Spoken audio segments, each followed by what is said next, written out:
Venezuela is really just the first step. Marco Rubio, the Secretary of State from Florida, from South Florida, whose family is not itself is not uninvolved in drug trafficking,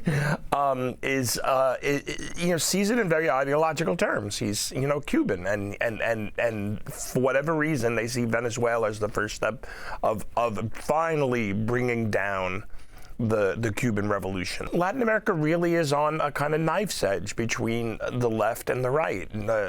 We see in Argentina Javier Milei and what the United States is willing to do to keep him in power, billions and billions of dollars, not just through the Treasury Department, but also through the IMF to prop up the peso.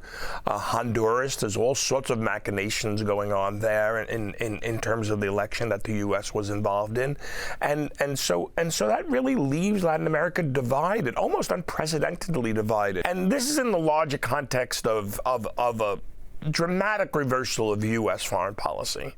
The total renunciation of liberal internationalism. Now, liberal internationalism as an ideal, there was a big gap between in practice and as it actually functioned. But the idea was that the United States would superintend a world governed by common laws.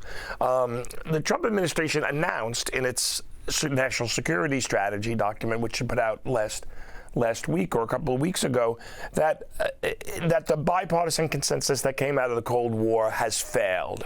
And it had been essentially announced implicitly that what it sees as replacing it is a Monroe Doctrine for the entire world. The way the United States acted with impunity to seize, to kill, and to sanction, it could do anywhere.